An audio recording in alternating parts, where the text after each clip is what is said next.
Hey guys, to set up the time and date right here, just adjust it in your car. Just go right into your settings.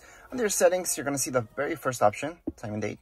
And then from here, you can start up with the time, for example. We can set it up there, go back. It's going to be just set by just pressing that arrow. And then the date, same thing. We can go on and just press that. Once you're done, just go back. From here, you can also use 24-hour format if you like, or you can just leave it as so. And we are all done. You should see at this point the time just updated and everything else. And we're all done with this video. If you guys have any comments, questions, you guys can write down here in the comments area. Don't forget to subscribe and like. Thank you.